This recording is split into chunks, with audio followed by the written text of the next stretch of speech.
What is up guys, welcome to a brand new video of Absolute Digital. In this video I will show you how you can send disappearing photos and videos on Instagram. So let's start this video by launching the Instagram app. When the app is launched, you have to tap on the DM icon on top right corner. Now you have to open a conversation. When you have opened the conversation, on the bottom left corner you will see a blue camera icon. Now tap on that and your camera will open.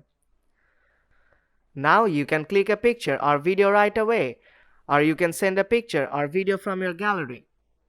Now I'll just quickly take a picture.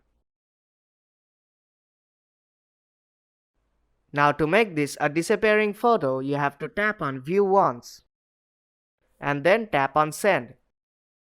And this picture will be sent to that person. Now whenever this person opens this image, they will not be able to see that image for the second time.